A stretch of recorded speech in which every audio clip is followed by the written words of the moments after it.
Comme l'a dit un médecin et écrivain algérien, la confiance prend racine dans l'honnêteté, la sincérité et la franchise. Sorcier, sorcière, étudiant en magie, bonsoir.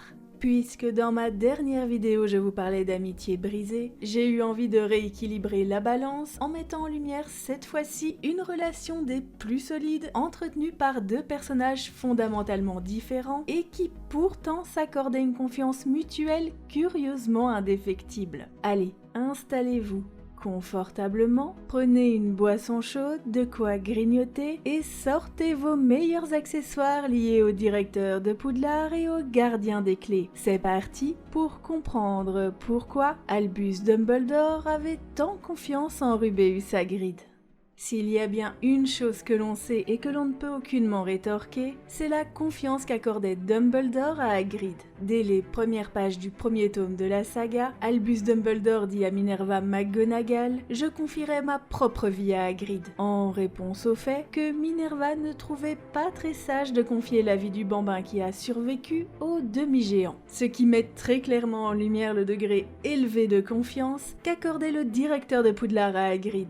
Cependant, si sa confiance est un fait irrévocable, il est légitime de se demander pourquoi Dumbledore avait-il tant confiance en Hagrid. Après tout, Hagrid, aussi attachant soit-il, est Hagrid, un demi-géant passablement négligent, qui oublie souvent sa taille et sa force hors du commun, qui n'a pas vraiment sa langue dans sa poche, qui peut parfois perdre son sang-froid et forcer sur la bouteille, et qui a une passion pour les créatures dangereuses. Au plus ces dernières sont mortelles, au plus il s'en passionne. Bref, malgré son bon cœur, Hagrid n'a pas exactement le profil de la personne à qui on accorderait une confiance aveugle. Et pourtant, c'est exactement ce qu'a fait Dumbledore. Allez, je vous explique pourquoi. Tout d'abord, il faut bien comprendre que cette confiance n'allait pas que dans un sens. Elle était réciproque. Si Albus Dumbledore avait tant confiance en Hagrid, c'est parce qu'il savait que Hagrid avait confiance en lui, en ses choix et à quel point ce dernier aurait fait tout ce qui était en son pouvoir pour aider le directeur de l'école. Au plus Dumbledore démontrait sa confiance en Hagrid, au plus Hagrid lui prouvait qu'il avait totalement raison de lui accorder cette confiance. C'est ce qu'on appelle un cercle vertueux. Bien évidemment, cette confiance n'est absolument pas apparue du néant tel un détraqueur. Elle a débuté à partir du moment où Albus Dumbledore a fait le choix de croire en Hagrid et de le défendre.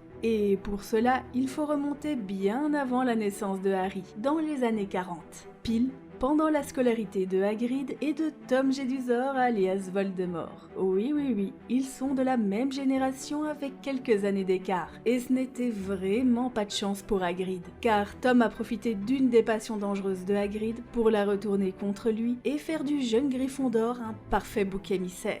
Eh bien oui, alors que Tom se pensait le roi de Poudlard et pétrifié à l'aide du basilic de nombreux nez moldus, il a fini par commettre un meurtre. Enfin, plus précisément, c'est le basilic qui a fini par tuer une élève. Et vous le savez aussi bien que moi, chaque acte a des conséquences. Face à ce terrible drame et sans aucune trace du coupable, Poudlard allait devoir fermer ses portes afin de protéger ses élèves et son personnel. Immanquablement, ce fut le choc pour Tom. Hors de question qu'il retourne à l'orphelinat. Pour se dédouaner d'avoir ouvert la chambre des secrets et lâché le basilic dans l'école, il accusa Hagrid, racontant que c'était Hagrid qui avait ouvert la chambre des secrets et que c'était lui qui avait lâché le monstre, une acromantule portant le doux nom d'Aragog, sur la pauvre Myrtle Warren alias Mimi Géniard. Oui, rien que ça. Inévitablement, pour que son énorme mensonge tienne la route, il n'hésita pas à dépeindre Hagrid comme une personne brutale et dangereuse auprès de son directeur, racontant que Hagrid avait déjà tenté d'élever des loups-garous sous son lit, ou encore que Hagrid s'introduisait régulièrement dans la forêt interdite pour se bastonner avec des trolls. Alors ça peut paraître totalement risible dit comme ça, mais le directeur croyait dur comme fer les propos de Tom Jedusor. D'une part, parce qu'il y avait sûrement du vrai dans ce que racontait Tom. Il est possible que Hagrid élevait une créature sous son lit, peut-être Aragog qui sait, et qu'il s'introduisait dans la forêt interdite pour nourrir ou observer la faune et la flore locale.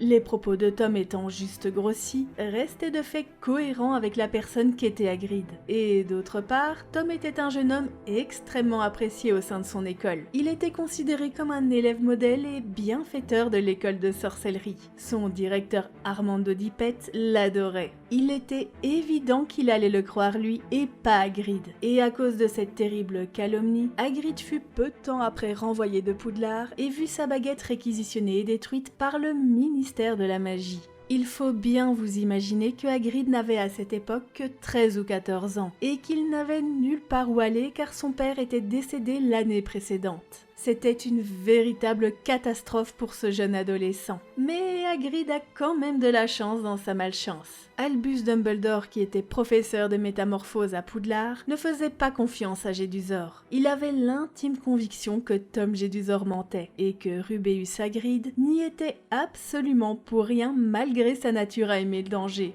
Si on peut reprocher beaucoup de choses à Albus Dumbledore, il faut quand même reconnaître qu'il a toujours été fin observateur et qu'il voyait souvent au-delà du superflu que de nombreuses personnes avaient tendance à négliger. Et c'est là que c'est intéressant. Dumbledore a fait le choix de croire en l'innocence de Hagrid alors que tout le monde l'accablait. Il a mis sa réputation et son nom en jeu pour sauver le jeune garçon. Non seulement il a très certainement fait éviter la prison à Hagrid, mais il a également réussi à convaincre le directeur de Poudlard de garder le jeune Rubeus Hagrid dans l'enceinte de l'école et de le former au poste de garde-chasse afin qu'il ne finisse pas à la rue. D'une certaine manière, c'est Dumbledore qui offra un foyer à Hagrid, et c'est également Dumbledore qui lui donna un travail, qui non seulement lui permettait d'être toujours résident dans l'enceinte du château, mais aussi d'avoir un accès illimité à la forêt interdite et une chambre beaucoup moins étroite et plus adaptée à sa corpulence. Et l'air de rien, c'était un très beau cadeau pour ce jeune Hagrid au plus proche de ses aspirations. Comprenez que Hagrid avait tout perdu. Il n'avait plus la confiance du monde des sorciers, plus de foyer et très certainement pas d'objectif précis de vie au vu de son jeune âge. Et Dumbledore lui apporta les trois. C'était un véritable bienfaiteur, car on ne va pas se le cacher, la situation de Hagrid aurait pu être dramatique. Déjà qu'il ne devait pas être aisé de s'intégrer dans la communauté des sorciers en tant que demi-géant avec tous les préjugés qui l'accompagnaient, mais dans son cas c'était l'exil assuré. Tout ce que Hagrid a, tout ce qu'il était et deviendra est d'une certaine manière dû à Dumbledore. Et je pense que sa loyauté sans faille vient très certainement de là. Il devait beaucoup trop à Dumbledore que pour trahir sa confiance. Hagrid a placé le professeur de métamorphose sur un piédestal.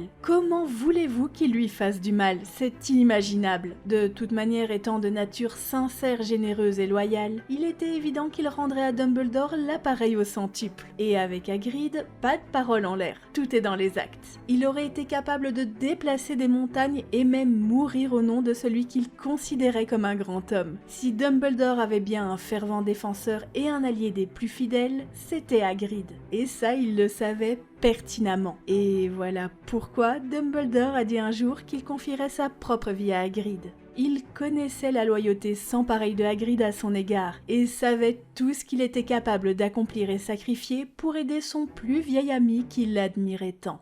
Et voilà, j'espère que cette vidéo vous a plu. Si c'est le cas, je compte sur vous pour vous abonner, partager cette vidéo à vos amis sorciers et lancer votre plus bel expecto patro-like avant de transplaner. Je vous dis à très bientôt pour d'autres vidéos. D'ici là, prenez soin de vous et des autres. Sorciers, sorcières, étudiants en magie, au revoir.